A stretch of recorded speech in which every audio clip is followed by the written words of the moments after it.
नमस्कार, मैं मनीष सिंह आप सभी का साहित्य संसार यूट्यूब चैनल पर स्वागत करता हूं। आज मैं आपके सामने व्यंजन संधि लेकर के प्रस्तुत हूं। इसके पूर्व मैंने आपको अघोष सघोष अल्पप्राण महाप्राण और उससे पूर्व मैंने वर्ण विचार में इसके दो पार्ट मैंने बनाए थे। वर्ण विचार में स्वर के भेद और व्यंजन के भेद और उसके व्यंजन वर्ण के या स्वर के कौन कौन उच्चार स्थान है, इन सब का वीडियो मुझे इसलिए बनाना पड़ा कि तभी व्यंजन संधि हम समझ पाएंगे।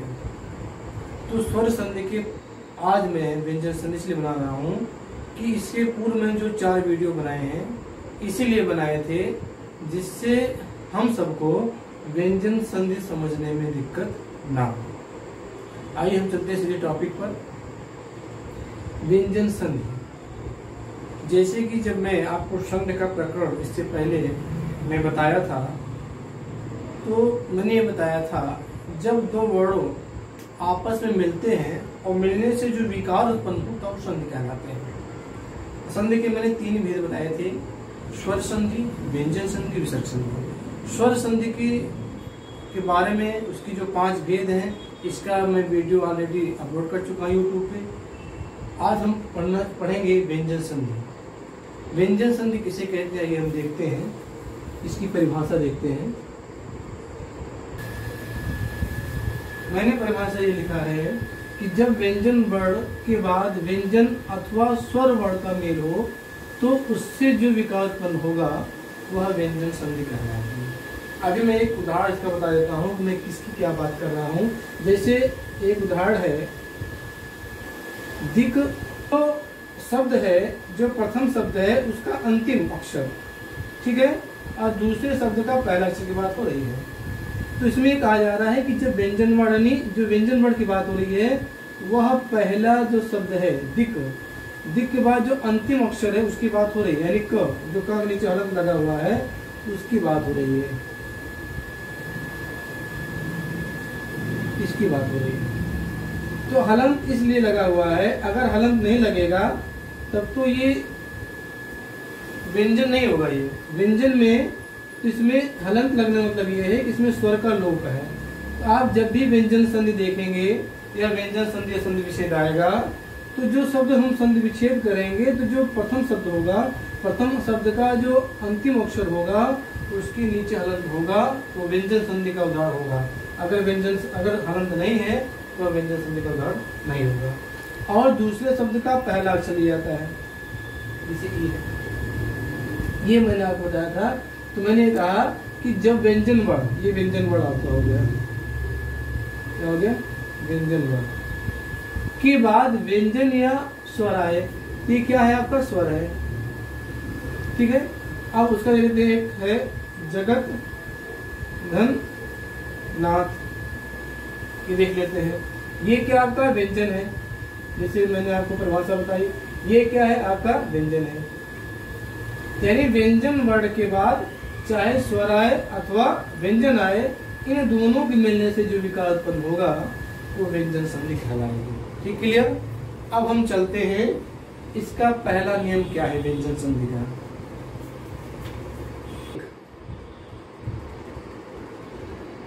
नियम 1, यदि,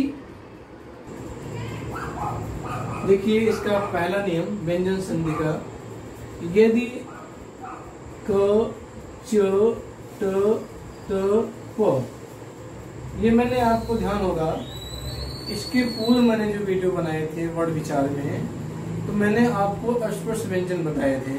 अस्पर्श व्यंजन में आपको मैंने क वर्ग, च वर्ग, ट वर्ग, त वर्ग, प वर्ग बताए थे। तो उसी की यहाँ बात हो रही है कि जो क वर्ग से आप देखिए, क वर्ग बताया था मैंने, क वर्ग के अंतर्गत क, ख, ग, घ, अंग, उसी की बात हो रही है यहाँ पर। तो ये जो है क वर्ग, ये है च वर्ग में च से ज, ट वर्ग में ट ठ ड, त वर्ग में त थ द ध न, प वर्ग में प फ ब भ म, ये इसी वर्ग की बात हो रही है। इसलिए मैंने व्यंजन संधि को मैंने इसलिए रोका था बीच में कि जब तक हम वर्ण समझ नहीं लेंगे तब तक ये संधि समझ पाएंगे। आइए देखते हैं। कहा जा रहा है क च ट त प, ये पूरे स्पर्श व्यंजन हैं पूरे, ठीक है। और स्पर्श व्यंजन का जो पहला जो वर्ड है उससे वर्ग बनता है। की बात किसी वर्ग का तृतीय चतुर्थ वर्ग है, ये चतुर्थ वर्ग, यानी इसके क वर्ग के पश्चात अगर कोई मान लो तीसरा और चौथा बोला, यानी ग और घ आ जाए, एक चित्त बात ये हो रही है, ठीक है। फिर करे या तो य र ल आ जाए, यानी क के बाद कोई य वर्ड आ जाए, या र आ जाए, या ल आ जाए, या व आ जाए, ये हो रहा है।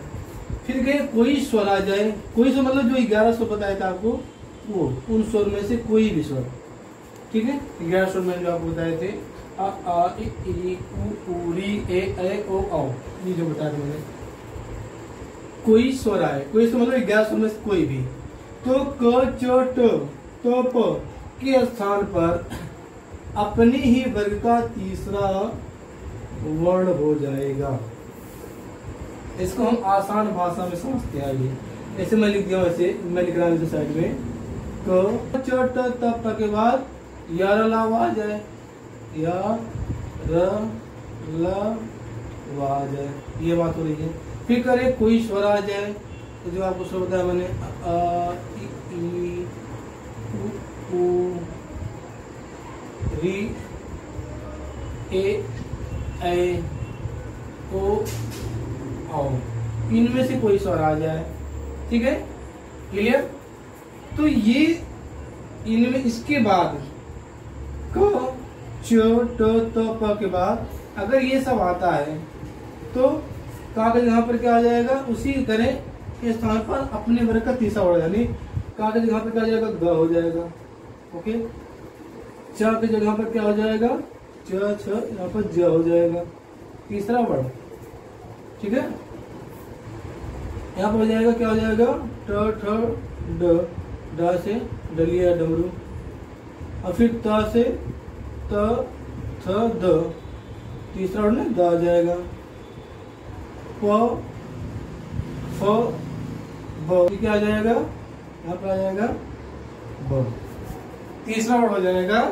यदि इस वर्ड के पश्चात, यानी जब हम संधि विच्छेद करेंगे किसी भी संधि का, किसी भी शब्द का, जब हम संधि विच्छेद करेंगे, जो संधि विच्छेद का जो पहला शब्द है उस शब्द का अंतिम अक्षर, यानी ये वाला, ये वाली बात हो रही है अंतिम अक्षर की, और दूसरे शब्द का पहला अक्षर, ये वाली बात हो रही है, ये यानी इसके पश्चात इनमें से कोई भी वर्ड आता है, अक्षर आता है, तो ये हो जाएगा, उसी वर्ग का तीसरा वर्ड हो जाएगा। अब मैंने आपको स्पर्श व्यंजन में समझाया था का वर्ग के अंदर कितने कितने आएंगे, फिर भी मैं लिख देता हूँ एक बार आपको पुनः समझने की दृष्टि से, तो आपको आसानी हो जाएगी। इसलिए जब हम लिखेंगे, इसका उदाहरण समझाएंगे, तो फिर आपको जो है दिक्कत ना हो। आइए च वर्ग में देखेंगे, च वर्ग छ ज झ ञ, ट वर्ग में ट ठ ड ढ ण, ता वर्ग में ये वर्ग है आपके, ये इसे स्पर्श व्यंजन भी बोलते हैं। इसके बारे में मैंने आपको चर्चा कई बार कर चुका हूँ, स्पर्श व्यंजन क्यों बोलते हैं इसे।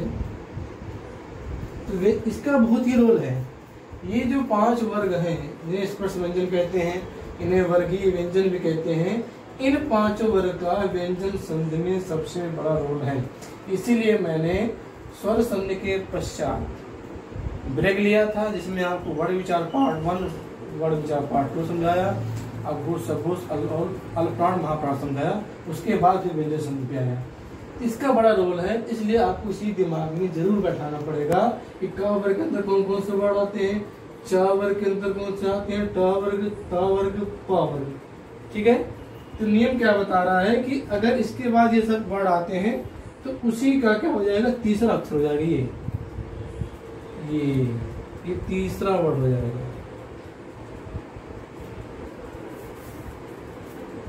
ठीक है, हम अब इसे उदाहरण द्वारा समझते हैं। उदाहरण से हम जब समझेंगे ये सब चीज जो है आपके सामने क्लियर हो जाएगी। आइए हम व्यंजन संधि की जो पहला नियम मैंने आपको बताया उसकी कुछ उदाहरण मैंने आपके सामने लिखे हैं। आइए हम इस उदाहरण के माध्यम से समझते हैं कि पहला नियम कैसे सिद्ध होता है। देखिए पहला है दिक धन गज।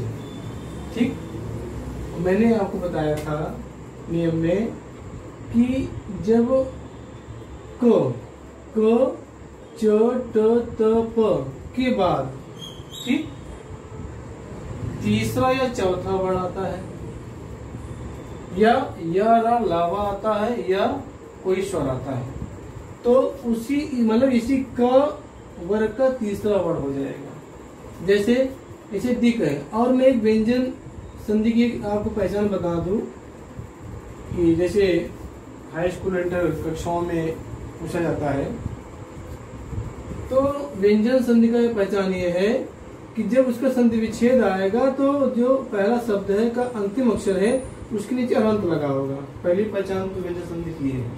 ओके, अगर इसके नीचे अनंत लगा हुआ है तो आप फट जान जाएंगे व्यंजन संधि का उदाहरण है। समझ गए? अब हम देखते हैं इसमें लिखा है दिक धन गज। तो नियम क्या था? नंबर 1 कि अगर क के बाद अगर तीसरा वर्ड आता है किसी भी वर्ग का वर्ग का ही नहीं, यानी इन चारों वर्ग में से किसी का कोई भी तीसरा और चौथा वर्ड आएगा तो तो क वर्ग का तीसरा वर्ड हो जाएगा। देखिए ऐसे है दिग्गज न, तो ये आ जाएगा दी, ठीक है, फिर ये तीसरा वर्ड हो जाएगा ग, फिर हो जाएगा ये गज, दिग्गज। अब प्रश्न ये उठता है कि आधा गा क्यों हुआ? अगर यहाँ पर स्वर होता, जहां पर एक गा है, देख रहे ना गा, अगर यहाँ पर स्वर होता तो ये पूरा गा हो जाता। तो यहाँ स्वर है नहीं, ये व्यंजन है, गा क्या है? व्यंजन है, इसलिए ये आधा गा से दिग्गज हो जाएगा। इसलिए क वर्ग का तीसरा वर्ग क्या है? ग, यानी उसी वर्ग का जो पहले शब्द का अंतिम अक्षर आया हुआ है उसी वर्ग का तीसरा वर्ग होगा, यानी क वर्ग का तीसरा वर्ग क्या? ग, तो ग हो गया। अब आते हैं सप्त धनवाड़ी में, ताकि चलंत है इसलिए व्यंजन संधि है। ठीक है, तो पहले शब्द का अंतिम अक्षर दूसरे शब्द का पहला अक्षर लिया जाता है। मैं बाबा बताऊंगा आपको। तो सत है, ठीक है, इधर वाणी है वाह, ये भी क्या है? व्यंजन है। ठीक है, तो या रा लावा आगे नहीं आ गया। मैंने क्या समझाया था आपको? क च ल व यह सारे स्वर, इनमें से, इनके बाद इनमें से, इनके बाद इनमें से कोई भी वर्ण आता है तो इस वर्ग का, यानी क के बाद आ रहा है तो ग हो जाएगा, च के बाद आ रहा है तो जा हो जाएगा, ट का आ रहा है तो डा हो जाएगा, और ता का आ रहा है तो दा हो जाएगा, पा का आ रहा है तो बा हो जाएगा। यानी जो वर्ण पहले शब्द का जो अंतिम अक्षर है, जो वर्ण है, उसी वर्ग का तीसरा वर्ण होगा। देखिए मैंने आपको बता दिया, अब समझिए। यहाँ पे शब्द धनवाड़ी है, ये वाह है, ये भी की वाह है। ठीक है, अब इस ता वर्ग का तीसरा वर्ण होगा। तीसरा वर्ण देखिए, ता वर्ग क्या है? ये रहा, द है। क्या है? द। क्या हो जाएगा? सद वाणी। हलंत किस लिए लगा? मैंने आपको बता दिया कि यहाँ पर व्यंजन अगर स्वर होता तो हलंत लगता। हलंत का मतलब एक स्वर का लोप है, इसलिए यहाँ पर हलंत लगा हुआ है, यहाँ पर स्वर का लोप है, तो सदवाणी हो जाएगी। अब आते हैं ये अच अंत में, तो ये क्या है? च, ये चा वर्ड हो गया। तो चा के बाद कोई स्वर आता है, देखिए आ है ना, देखिए ना, ये मैंने क्या कहा? सारे स्वर, इनके बाद कोई भी स्वर आ जाएगा। ये क्या है? स्वर है। ये क्या है? च। तो इसका जो है इसी च वर्ग का तीसरा वर्ग हो जाएगा। च वर्ग का तीसरा वर्ग क्या है? ज। ना जा तो है ना, देखिए जा है ना, तो क्या हो जाएगा? अ, ये उतर जाएगा, चा का फिर क्या बन जाएगा? ज बन जाएगा। पूरा जा आएगा, इसलिए यहाँ पर स्वर है। क्या है? स्वर है, इसलिए पूरा जाएगा। और ये आधा ना हो तो उतर जाएगा, आधा ना हो तो अजंत हो जाएगा। ठीक, इसके बाद आई खट दर्शन। इसे हम ये स्व जो है इसे खड़ खड़ उच्चारण करते हैं, खड़ दर्शन या षष्ठ दर्शन, जो भी आप उच्चारण कर सकें, दोनों सही माना जाएगा। तो ये देखिए ट वर्ग का है, इधर द क्या है, व्यंजन है। ओके, व्यंजन।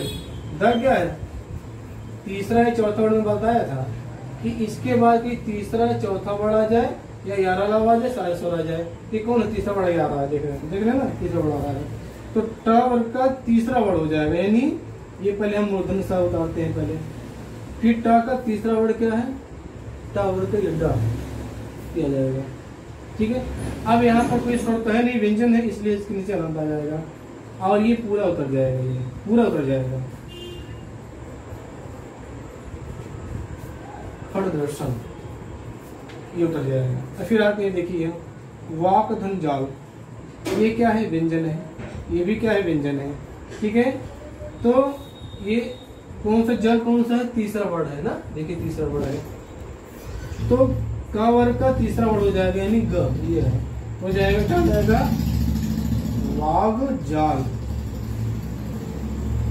आधा गा क्यों होगा, मैंने भाव बता रहा हूँ कि यहाँ पर व्यंजन अगर स्वर होता तो पूरा गा हो जाता, या व्यंजन अगर स्वर होता तो हो जाता। ठीक है, अब का तीसरा वर्ड हो गया, वो गा आ गया, ये जाल पूरा उतर जाएगा, वाग जाल हो जाएगा। फिर आते हैं जगत धन आनंद, यहाँ पर ता है लास्ट वर्ड में, यहाँ पर क्या आ, ये स्वर है ना, स्वर है ना, ठीक है, स्वर है, ये सारे स्वर आ जाए। ओके, तो इस जो ता है इसका तीसरा वर्ड इसी वर्ग का, ता वर्ग का तीसरा वर्ड हो जाएगा। पहले हम इसको उतारते हैं, जग, जग उतार लिया, तो ता वर्ग का तीसरा वर्ड क्या है, दा आ गया, तो क्या हो जाएगा यहाँ पर, ये। और फिर आ की मात्रा है यहाँ पर जगदानंद, जगदानंद। ये आपका मैंने नियम फर्स्ट का उड़ा होता है, नियम 1। ठीक, फिर सुनिए नियम 1 क्या है, शुक्र दो। यदि मैंने नियम बताया, मैं एक बार फिर से पुनरावृत्ति करता हूँ। यदि क च ट त प के बाद किसी भी वर्ग का तीसरा या चौथा वर्ण आए, नंबर 1। नंबर 2, या रा लावा में से कोई आए, या सारे स्वर में से कोई आए, तो इस जो ये शब्द मैं लिखा हूँ, तो पहला शब्द, जो पहला शब्द का अंतिम अक्षर है, इसी वर्ग का तीसरा वर्ण हो जाएगा, तीसरा वर्ण। ठीक है, अब हम देखते हैं व्यंजन संधि का दूसरा नियम। वीडियो में केवल व्यंजन संधि की 2 ही नियम बताऊंगा, क्योंकि वीडियो लंबा हो जाएगा। जैसे मैं बार बार कहता हूँ कि वीडियो लंबा हो जाने से निरस्ता आती है, और जो अध्याय होता है, जो पाठ हम पढ़ते हैं, वो बोधगम्य नहीं हो पाता है। इसलिए छोटा वीडियो जो होता है वो पाठ पढ़ने से और समझने में भी सबको आसानी होती है, छात्रों के, विद्यार्थियों को। आइए हम इसका देखते हैं दूसरा नियम क्या है संधि का। आइए हम व्यंजन संधि का दूसरा नियम देखते हैं। यदि क च ट त प के बाद, ये जो बाबा रहा क च ट त प आ रहा है, इसकी बात हो रही है, इस वर्ग की बात हो रही है, के बाद न या म आए। ठीक है, तो क च त प अपने वर्ग के पंचम वर्ण में बदल जाएंगे। यानी अगर क वर्ग के बाद क वर्ग में अगर न या म आए, तो उसके स्थान पर पंचम वर्ण उसी वर्ग का पंचम वर्ण हो जाएगा, न या म आने पर। ठीक है, अब ये समझते हैं कैसे। जैसे मैंने उदाहरण लिखा है, वाक धन मैं। ठीक है, नियम क्या है, क, देखिए क है, ये क वाला है, ये उदाहरण देखिए ट वाला है, ये त वाला है। ठीक है, के बाद कह रहे हैं अगर म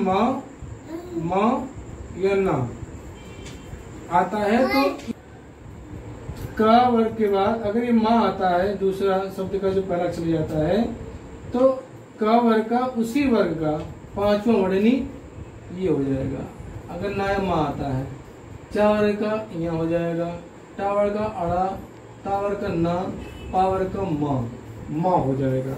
तो आप देखिए वाक धनमय, यहाँ पर मय आ रहा है ना, ये नियम क्या है देखिए के बाद ना या मय म आ रहा है, इसका क्या हो जाएगा उसी वर्ग का पांचवा बढ़ जाएगा, यानी हो जाएगा यहाँ पर ऐसे वह उतार लेंगे, फिर का जो हलंत है इसे व्यंजन बोलते हैं, तो क्या हो जाएगी उतर आएगा, ऐसे लिख देंगे, ऐसे ये उतर जाएगा,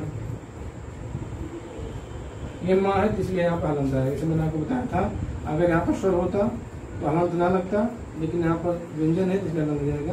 वांगमय, वांगमय बोलते हैं साहित्य को, ये संस्कृत शब्द है,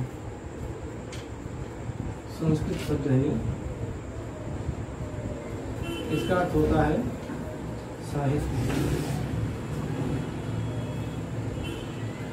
ठीक है साहित्य। अब देखते हैं खर्च मार्ग या सर्च मार्ग, ये ट है यहाँ पर म है, ठीक है, तो ट का जो पंचम अक्षर क्या हो जाएगा ये अ, इसको उतार लेंगे स और पूरा अड़ और फिर म,